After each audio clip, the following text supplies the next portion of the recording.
आणि आता महाफास्ट 100 मधून घेऊयात बातम्यांचा वेगवान आढावा।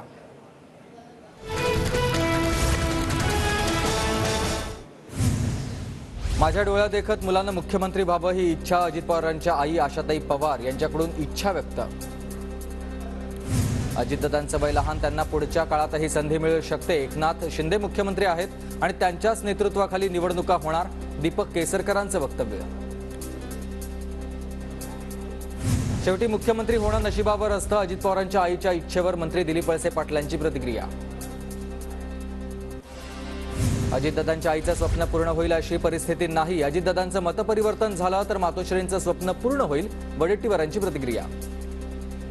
प्रत्येक आईला वाटतं आपला मुलगा मुख्यमंत्री व्हावा, अजित पवार मुख्यमंत्री व्हावेत या मातोश्रींच्या इच्छेवर सुप्रिया सुळेंची प्रतिक्रिया। मुख्यमंत्री पदाबाबत इच्छा व्यक्त करण्यात गैर काय, अजित पवारांच्या मातोश्रींनी केलेल्या वक्तव्यावर भाजप नेते सुधीर मुनगंटीवार यांची प्रतिक्रिया। उपमुख्यमंत्री अजित पवारांच्या काटेवाडी गावात 16 जागांसाठी मतदान, महायुतीत असलेली राष्ट्रवादी आणि भाजप काटेवाडीमध्ये आमने-सामने। सुनेत्रा पवारांकडून काटेवाडी ग्रामपंचायतीसाठी मतदान, तब्येत बरी नसल्यानं अजित पवार मतदानाला गैरहजर, तर काटेवाडीत आमचा विजय निश्चित, सुनेत्रा पवारांचा विश्वास। बारामतीच्या काटेवाडीत पैशाचं वाटप, भाजप पॅनल प्रमुखाचा अजितदादांच्या पॅनलवर आरोप, पैसे वाटले म्हणता मग पुरावे द्या, माजी सरपंचांचं उत्तर। ग्रामीण भागात महाविकास आघाडीच्या बाजूने कौल, 80% ग्रामपंचायतीवर महाविकास आघाडीची सत्ता असेल, विजय वडेट्टीवारांचा दावा। कोल्हापूरच्या चिंचवड मतदान केंद्रावर वाद, 2 गटाचे उमेदवार आणि मतदान प्रतिनिधी भिडलेले आहेत, पोलिसांनी हस्तक्षेप करत वाद मिटवला। धुळ्याच्या शिंदखेडा तालुक्यातील ग्रामपंचायत मतदान केंद्रावर 2 गटांमध्ये वाद, एका चिठ्ठीवर उमेदवारानं निवडणूक चिन्ह नमूद केल्यानं वाद, पोलिसांच्या मध्यस्थीनं परिस्थिती नियंत्रणात। अमरावती जिल्ह्याच्या कार्ला गावातील मतदान केंद्रावर राडा, मतदान केंद्राच्या कक्षामध्ये उमेदवारांच्या प्रतिनिधींमध्ये वाद, पोलिसांनी दोन्ही गटाच्या कार्यकर्त्यांना बाहेर काढलं। सर्वोच्च न्यायालयाचा निर्णय विधिमंडळाला नाकारता येणार नाही, दिल्लीतील एका कार्यक्रमामध्ये सरन्यायाधीश धनंजय चंद्रचूड यांचं परखड मत। गोंदिया विमानतळावर प्रफुल्ल पटेलांकडून मोदींचं स्वागत, मध्य प्रदेश निवडणुकीच्या प्रचारासाठी जाताना मोदी आणि पटेलांची भेट। नागपुरात फडणवीस आणि सुनील तटकरेंची भेट, फडणवीसांच्या नागपुरातील निवासस्थानी दोन्ही नेत्यांमध्ये चर्चा। बीडमधील जाळपोळीची धनंजय मुंडेंकडून पाहणी, शिंदेगडाचे जिल्हाध्यक्ष सचिन मुळीक यांच्या कार्यालयाची देखील मुंडेंकडून पाहणी। मंत्री छगन भुजबळ उद्या बीड दौऱ्यावर, जाळपोळीच्या घटनेचा आढावा घेणार, संदीप क्षीरसागर, प्रकाश सोळंके यांच्या निवासस्थानी भेट देणार। छत्रपती संभाजीनगरमध्ये रुग्णालयात अंबादास दानवेंनी घेतली जरांगे पाटलांची भेट, जरांगे पाटलांनी काळजी घेणं ही सर्वांचीच जबाबदारी, अंबादास दानवेंची प्रतिक्रिया। प्रकाश सोळंकेंनी समाजाच्या पाठीशी उभं राहावं, आमच्यात कोणतेही गैरसमज नाहीत, जरांगे पाटलांची प्रतिक्रिया। पुन्हा महाराष्ट्र दौरा करणार, मराठा बांधवांना भेटणार, उद्या सरकारचं शिष्टमंडळ भेटायला येणार, टाइम बॉन्डबाबत चर्चा करणार, जरांगे पाटलांची माहिती। मराठा आरक्षणापर्यंत कुठलीही नोकरभरती नको, जलसंपदा विभागातील 4497 पदांची नोकरभरती स्थगित करावी, भाजप आमदार नारायण कुचेंचं फडणवीसांना पत्र। सदावर्तेंच्या नेतृत्वात एसटी कष्टकरी जनसंघ उद्यापासून संप पुकारणार, विविध जिल्ह्यातील कर्मचाऱ्यांसोबत चर्चा करतानाची सदावर्तेंची ऑडिओ क्लिप व्हायरल। उद्यापासून सुरू होणाऱ्या एसटी आंदोलनाला आमचा पाठिंबा नाही, गुणरत्न सदावर्तेंची भूमिका दुटप्पी, एसटी कर्मचारी काँग्रेसचे सरचिटणीस श्रीरंग बारगे यांची टीका। गुणरत्न सदावर्ते आणि गोपीचंद पडळकर एका माळेचे मणी आहेत, एसटी कर्मचाऱ्यांनी त्यांच्या नादी लागू नये, आरपीआयच्या सचिन खरात यांची टीका।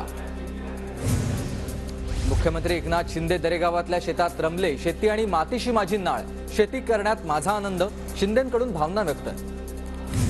उपमुख्यमंत्री देवेंद्र फडणवीस 25 नोव्हेंबरला लातूर दौऱ्यावर, किल्लारी सहकारी साखर कारखान्याच्या मूळीपूजन या शुभारंभाला हजेरी लावणार। रविकांत तुपकर यांच्या एल्गार रथयात्रेला बुलढाणा जिल्ह्यातून सुरुवात, सोयाबीन कापूस प्रश्नावर स्वाभिमानी शेतकरी संघटना आक्रमक, संपूर्ण राज्यात दुष्काळ जाहीर करण्याची मागणी। ससूनमधील वॉर्ड 16 मधील कैदी रुग्णांची पुन्हा कारागृहात रवानगी, ललित पाटीलसह एकूण 9 जण उपचार घेत होते, ससून प्रशासन ड्रग्ज प्रकरणानंतर अलर्ट मोडवर।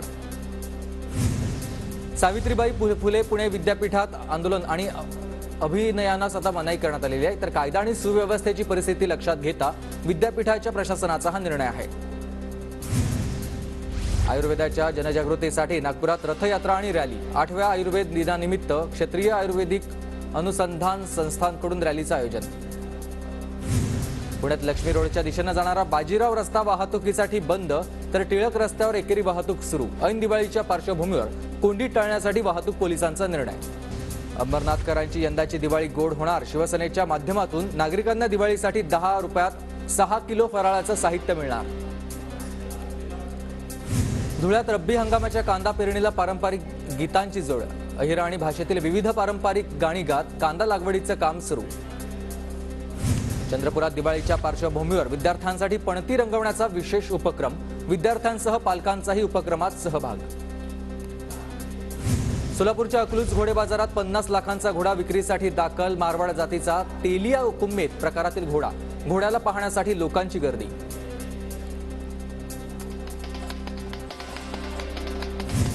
अकोला जिल्ह्यातल्या अकोट तालुक्यात 12 ज्योतिर्लिंगांचा सुरेख देखावा पाहण्यासाठी गावकऱ्यांची गर्दी। पुण्याच्या मावळमधील तेलंगाव आंबी MIDCतील जनरल मोटर्सच्या कामगारांचं साखळी उपोषण सुरूच। सरकारचा निषेध करत मुंडन आंदोलन। जेजुरीत खंडोबाच्या दर्शनाला येऊन घरफोडी करणाऱ्या गुन्हेगारांना बेड्या। पुणे ग्रामीण स्थानिक गुन्हे शाखेची कारवाई। पुण्याच्या मुळशीत गृहसंकुलामध्ये दिवसाढवळ्यात चोरी। भुगावमधल्या मातळवाडीत फाट्यावरील घरातील मौल्यवान वस्तूंची चोरी CCTV मध्ये कैद झाली। पुण्याच्या शेळगावात ग्रामविकास अधिकारी चंद्रकांत जगतापांच्या संकल्पनेमधून आदर्श मतदान केंद्राची उभारणी। मतदान करण्यासाठी आलेल्या अपंगांसाठी व्हीलचेअर, तर नागरिकांसाठी पाणी शौचालयाची व्यवस्था। पुण्याच्या खेड तालुक्यातील तिन्हेवाडीमध्ये मतदानासाठी नागरिकांचा चांगला प्रतिसाद। सरपंचांची निवड थेट जनतेतून होणार असल्यानं मतदानासाठी रांगा। धाराशिव जिल्ह्यातील 5 ग्रामपंचायतींमध्ये मतदान। तुळजापूर तालुक्यातील रामतीर्थ ग्रामपंचायत बिनविरोध। सोलापूरच्या माळशिरस तालुक्यातील माळीनगरमधील चुरशीची लढत। ग्रामपंचायतीच्या 17 जागांसाठी मतदान सुरू। रत्नागिरी जिल्हा प्राथमिक शिक्षक मतपेढ्या 16 जागांसाठी मतमोजणी सुरू, तर निवडणुकीचा निकालही आज जाहीर होणार। धुळे जिल्ह्यात 31 ग्रामपंचायतींच्या निवडणुकीसाठी मतदान। सर्व ग्रामपंचायतींची उद्या मतमोजणी झाल्यानंतर निकाल जाहीर होणार। पुण्याच्या पुरंदर तालुक्यातील 12 ग्रामपंचायतींसाठी मतदान, तर यापैकी 3 ग्रामपंचायती बिनविरोध झालेल्या आहेत। जळगावच्या मुक्ताईनगर, बोदवड आणि रावेर तालुक्यामध्ये सकाळपासूनच मतदानाची प्रक्रिया सुरू। मतदानाच्या टक्केवारीमध्ये घट होण्याची शक्यता। आणि लातूर जिल्ह्यातल्या 13 ग्रामपंचायतींसाठी सार्वत्रिक निवडणूक, तर 47 गावात सदस्यपदाच्या पोटनिवडणुकीसाठी मतदान सुरू। पुण्याच्या मावळमध्ये ग्रामपंचायत मतदानासाठी महिलांची मोठी गर्दी। सरपंच पदासाठी 15 जागांसाठी 37 उमेदवार रिंगणात, तर सदस्यपदासाठी 79 जागांसाठी 207 उमेदवार। नाशिक जिल्ह्यात 48 ग्रामपंचायतींसाठी मतदान। निफाड तालुक्यातील पालखेड ग्रामपंचायतीमध्ये आजी-माजी आमदारांसाठी प्रतिष्ठेची लढाई आहे, तर थेट सरपंच पदासाठी त्रिशंकू लढत आहे। अमरावती जिल्ह्यात 36 ग्रामपंचायतीच्या निवडणुकीसाठी मतदान। 20 सरपंच पदासह 149 सदस्यांकरिता 500 उमेदवार रिंगणात।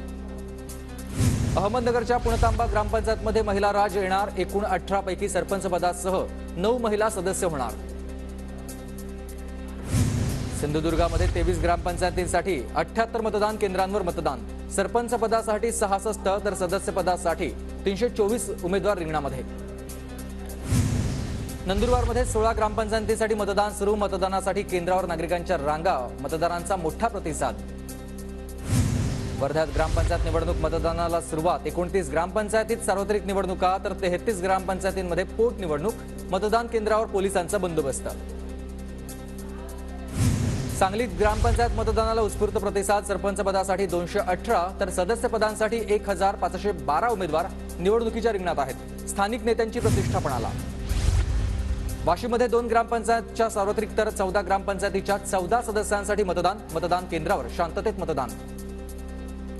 सहकार मंत्री दिलीप वळसे पाटील यांनी बजावलाय मतदानाचा हक्क। आंबेगाव मतदान केंद्रावर वळसे पाटलांनी मतदान केलं। शहाजी बापू पाटलांनी बजावलाय मतदानाचा हक्क। चिमुकमधून मतदान केंद्रावर शहाजी पाटलांचं मतदान। हर्षवर्धन पाटील यांनी इंदापूरच्या बावडा मतदान केंद्रावर बजावलाय मतदानाचा हक्क। हर्षवर्धन पाटलांनी आपल्या कुटुंबासोबत मतदान केलं। जळगावच्या पाळती गावातील मतदान केंद्रावर मंत्री गुलाबराव पाटलांनी बजावलाय मतदानाचा हक्क। जनतेचा कौल आम्हालाच मिळेल, मंत्री गुलाबराव पाटलांची प्रतिक्रिया। बीड जिल्ह्यातील 158 ग्रामपंचायतीसाठी आज मतदान सुरू। धनंजय मुंडे, पंकजा मुंडे भावंडांत सुरेश धस आणि बाळासाहेब आजबे यांची प्रतिष्ठा पणाला। पालघर तालुक्यातील जलसार ग्रामपंचायत येथील मतदान केंद्रावर तासाभरापासूनच ईव्हीएम मशीन बंद आहेत. मतदान केंद्रावर मतदारांची मोठी गर्दी पाहायला मिळते. भिवंडीत ग्रामपंचायत निवडणुकीसाठी शांततेत मतदान. सकाळपासून मतदान केंद्रावर नागरिकांच्या रांगा. केंद्रावर पोलिसांचा चोख बंदोबस्त.